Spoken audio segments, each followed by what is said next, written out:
Hello everyone, my name is Hisham. I'm the owner of Clemson Aeronautics, where we make the riveting and dimpling systems. Today is the first day for the elevators. Before we start the elevators, I would like to encourage everyone to fill in the finder fee form and send it to Vans on our behalf. This is our builder number, and when Van send us a check, we will credit your account for the same amount on that check too, so you can get a discount on our machines and our yokes and so forth. And speaking of our machines, they are on sale right now. Our premium machine is $550 today until the end of the month, and the yokes are $10 cheaper. Also, it's $100 a yoke, so please take advantage of that. Please like and share our videos and subscribe to our channel. Today is the first day on the elevator, and the first task was the ribs, to make a cut here, hatch area, and click them together. I don't know why they didn't ask to deburr them or do anything at all as far as that's concerned. And also the E1022, it's 4 tabs here that you're supposed to like cut them on the saw, and also they never ask you to deburr them or anything or do any kind of preparation to them. But the next one is a doozy, which is this assembly here, where obviously you're going to be putting the counterweights over here, and there's 2 ribs, and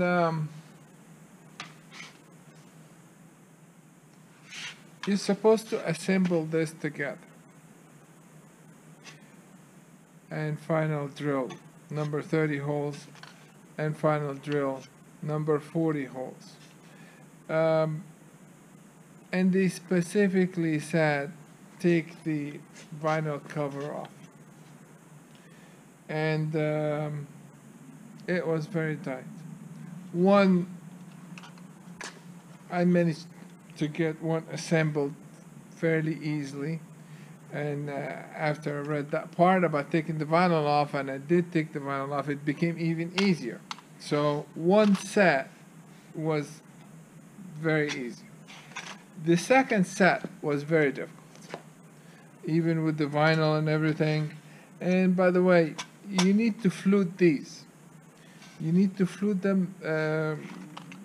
The long rib here was not fluted, but the shorter one inside, that's E904, that was fluted, but a little bit too much, so I have to unflute a little bit to make it straight.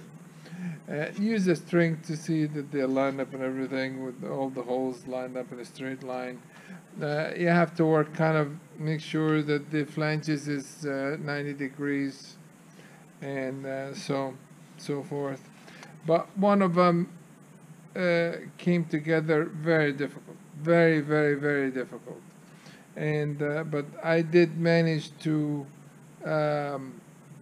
final drill all the number 40, number 30 holes, and they had a note in here that those ones are not to be final drills. There is nothing hanging to that anyway for now, so I guess that's gonna be for the fairing or something. So, but anyhow, I managed to get those 2 done.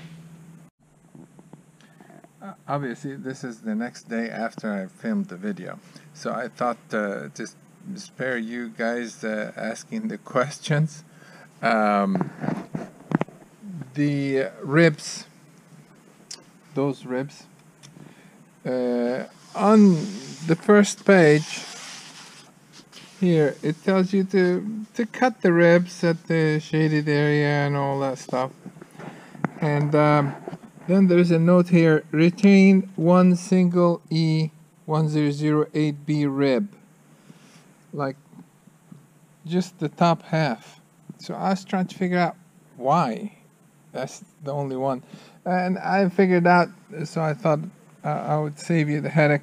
The doubler for the trim tab motor, the side of it acts as the bottom here. So you're gonna only need the top part so far. I don't know what we're gonna do with this one, but let me bring the page here so you guys can see also the page here. You can see the doubler of the electric motor area. That side of it acts as the bottom part of the rib.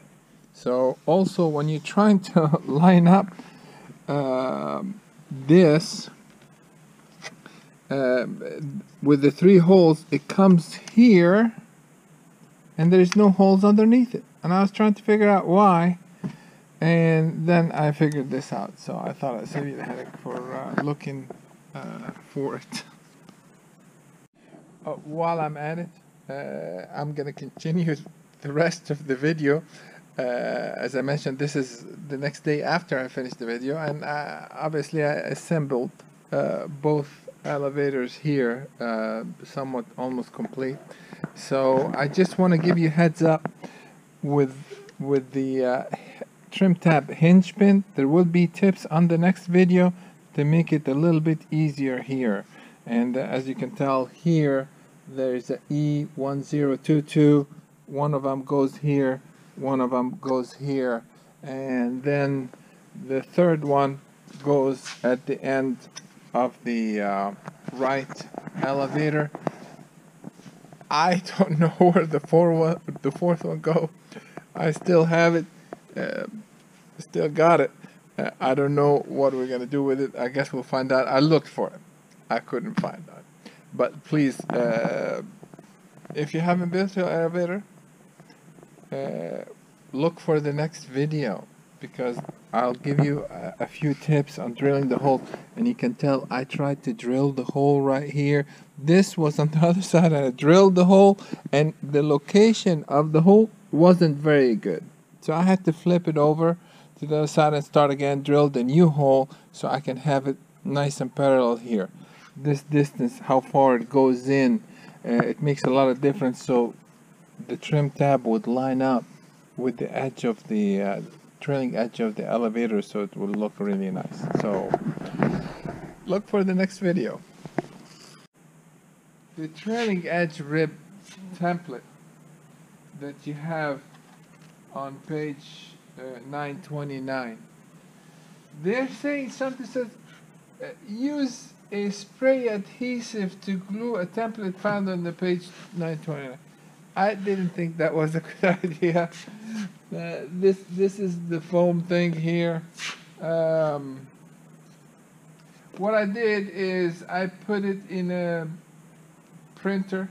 I took that page 29, put it in the printer, and got me some of the Avery paper that you used to do shipping labels with and everything, and I just printed it on that. So I'm going to peel it and stick it on here. So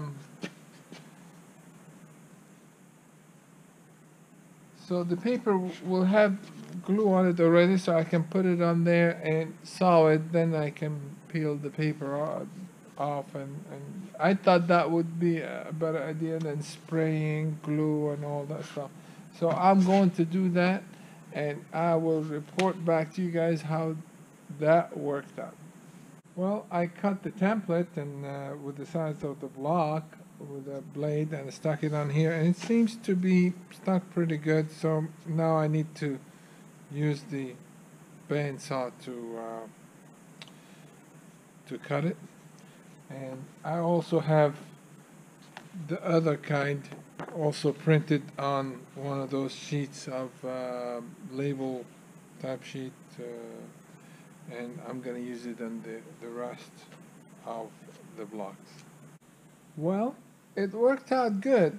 The paper that label sheet that I had, and I cut it off on, stuck it on that foam block, and I used my bandsaw to cut the outline of the pieces, and it came out pretty close. And I have a belt sander, a 1-inch belt sander that I put in a brand new belt, kind of very high number grit, so it wouldn't eat this up, and I sand it down just a little bit with that, and it looks terrific. So now I guess all we have to do is just peel off the paper that I just had stuck on there, and it looks like I have the foam block.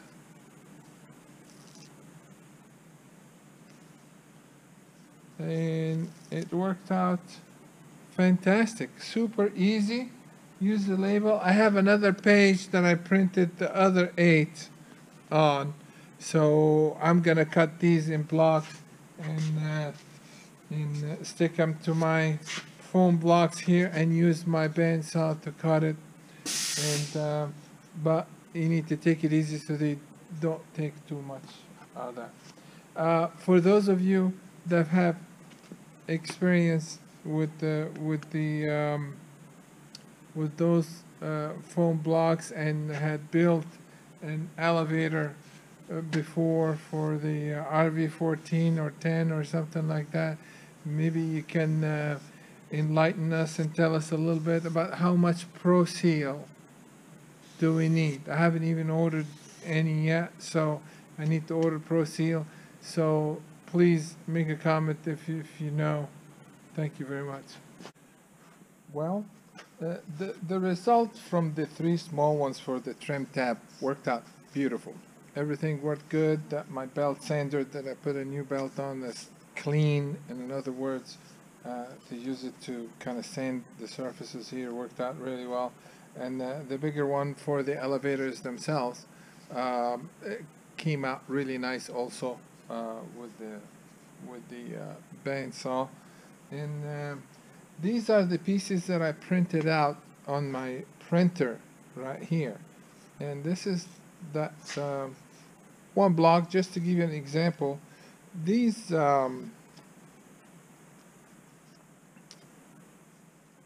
print out, what we can do, there's an area here where we can just flip it over, and then I have the sticky part in here. All I have to do is just line it up on my block and hold it down and peel out the remaining portion. Then I have it stuck to my block. That is the easiest way I found to do this. Then I'll just put it on the bandsaw and cut it, and then go on the belt sander and get it close like I've done these 2. And after I'm done, I mean the paper here is stuck to it. All I have to do is just go like this and it comes right off. I think this piece of information will save somebody some headache. Instead of spraying glue and all that stuff, it's just a headache. This is an easy way. This is it for this video, and we'll start again tomorrow. And thank you very much for watching, and we'll see you next time.